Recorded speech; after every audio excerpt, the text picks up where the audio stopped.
পাথারে নেমেছি বন্ধুরে। আধারের এই ভরা চাঁদের বয়স আজ 16 দিন। তবুও বৈশাখের প্রথম রাতে পাতার ফাঁকে উকি দিয়ে জাহির করা আমি এখনো তরুণ। বৈশাখের প্রথম রাত যেন প্রথম প্রেমের মতোই স্নিগ্ধ। প্রেয়সীর লাল পাড়ের সাদা শাড়িতে ঘটা করে বৈশাখের আগমন বিঁধেছে প্রেমিকের বুকে।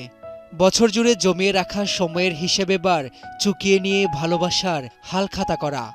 নতুন বছরে প্রিয়জনকে আরেকটু ভালো রাখার প্রতিশ্রুতি দুজনের।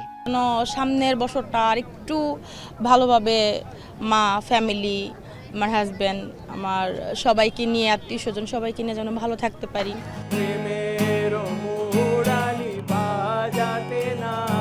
বর্ষবরণের দিনের উদযাপনও ঠেকেছে রাতের গভীরে। নগরীর দিনের হট্টগোল এড়িয়ে কেউ কেউ বৈশাখের প্রথম রাত উদযাপন করেন প্রিয় কোনো গানের সুরে।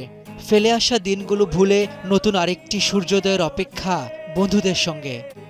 প্রতিবারের মতো একটাই চিন্তা করব, এই বছরের থেকে পরের বছর আরেকটু ভালো করার চেষ্টা, এটাই। প্রতি বছর একটা নতুন সুযোগ এনে দেয় আমাদের জীবনে, নতুন কিছু করার।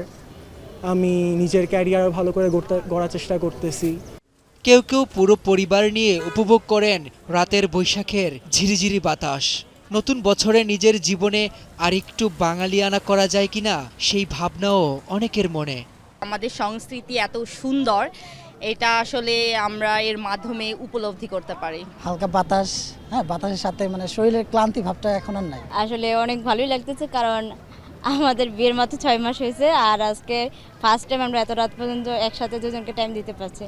নতুন বছরের প্রথম দিনটি প্রিয়জনদের সঙ্গে যেভাবে উচ্ছ্বাস আর উদ্দীপনায় কাটিয়েছেন, ঠিক সেভাবেই বছরের সবকটি দিন কাটানোর প্রত্যাশা নগরবাসীর। রাব্বি হোসেন, এখন, ঢাকা। লিলি হালাল বিউটি সোপ, বিএসটিআই কর্তৃক সনদপ্রাপ্ত দেশের প্রথম হালাল বিউটি সোপ। দীপ্তিময় উজ্জ্বল ত্বকের জন্য।